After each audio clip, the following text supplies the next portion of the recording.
Prokuroria Publike ka publikuar rezultatet e analizave të mostrave të ujit në Gostivar, të cilat konfirmojnë se uji është shumë i ndotur dhe nuk mund të përdoret për asnjë qëllim. Njëkohësisht është hapur hetim ndaj ushtrueses së detyrës së drejtoreshës dhe 2 drejtuesve të tjerë të ndërmarrjes publike komunale të Gostivarit, të cilët janë ndaluar nga policia. Prokuroria Themelore Publike e Gostivarit ka nisur procedurë hetimore ndaj 3 të ndaluarve për veprën penale, vepra të rënda kundër mjedisit qetësor dhe natyrës të shkaktuara me ndoqjen e ujit përpije. Sipas hetimeve, më 25 qershor ata kanë urdhëruar punonjësit e ndërmarrjes të vendosin 3 pompa zhytëse në një kanal me ujë sipërfaqësor të ndotur me substanca të dëmshme pranë dhomës së tembushjes së ujit të pishëm me qëllim testimin e presionit të ujit.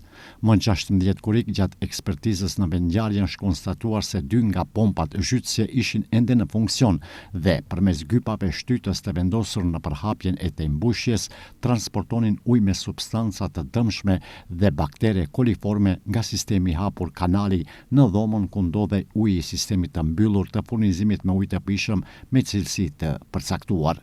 Si pasojë, në sistem ka ndodhur përzierja, përkatësisht transferimi i ujit të ndotur nga kanali në gypin kryesor të furnizimit me ujë. Me urdhër të prokurorit publik, Instituti i Shëndetit Publik ka analizuar mostrat e ujit të marrë nga kanali i hapur.